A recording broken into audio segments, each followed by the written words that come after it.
औज़ु बिल्लाहि मिनश्शैतानिर्रजीम बिस्मिल्लाहिर्रहमानिर्रहीम। सबसे पहले तमाम देखने और सुनने वालों को अस्सलामु अलैकुम।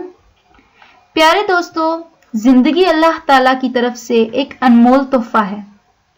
इसमें बहुत उतार चढ़ाव आते हैं जो इसको दरअसल खूबसूरत बनाते हैं, और इनको खुश असलूबी से हल करना ही हमारे ईमान का हिस्सा है।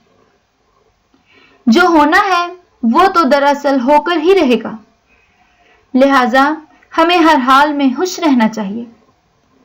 मोअज़्ज़िज़ साथियों, जिंदगी में पछतावा नाम की कोई चीज नहीं होनी चाहिए। ये पछतावा एक ऐसी चीज है जो बज़ाहिर तो कुछ भी नहीं, लेकिन ये जिंदगी की रंगीनियों को तबाह कर देती है और मुसलसल रहे तो ज़हनी तनाव पैदा कर देती है। मोअज़्ज़िज़ साथियों, ज्यादा देर तक मनफी सोचों का इकट्ठा रहना इंसानी दिमाग के खुलियों को बुरी तरह मुतासिर करते हैं, जिससे दिमाग डिप्रेशन का शिकार हो जाता है, जिस वजह से एहसास कमतरी, नींद का ना आना, एनर्जी की कमी जैसे मसाइल जन्म लेते हैं। मोअज़्ज़िज़ साथियों, जब इंसान इसकी लपट में आ जाता है तो दुनिया के तमाम सहूलियात के बावजूद भी इंसान को सुकून नहीं मिलता।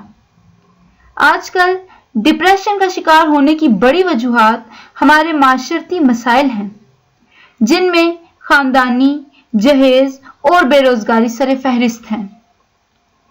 मोअज़्ज़िज़ साथियों, डिप्रेशन का रूहानी इलाज करने के लिए हमें अपनी रोजमर्रा जिंदगी में खुदावंद करीम के अहकामात को लाजमी लागू करना चाहिए।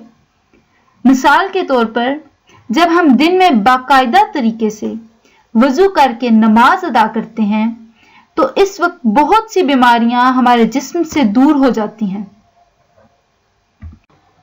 जैसा कि सजदे में जाने से दिमाग की तरफ खून का तेजी से हरकत करना और हमारी बॉडी का एक्टिव हो जाना।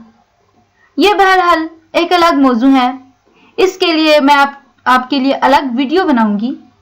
आज की वीडियो में बस इतना ही। अपना ख्याल रखें, मेरा चैनल सब्सक्राइब करें, वीडियो लाइक करें और बेल आइकन को क्लिक कर दें ताकि मेरी नई वीडियोस तक आपकी बर वक्त रसाई मुमकिन हो सके। और कमेंट्स में अपनी कीमती राय का इजहार जरूर कीजिए। अल्लाह हाफिज।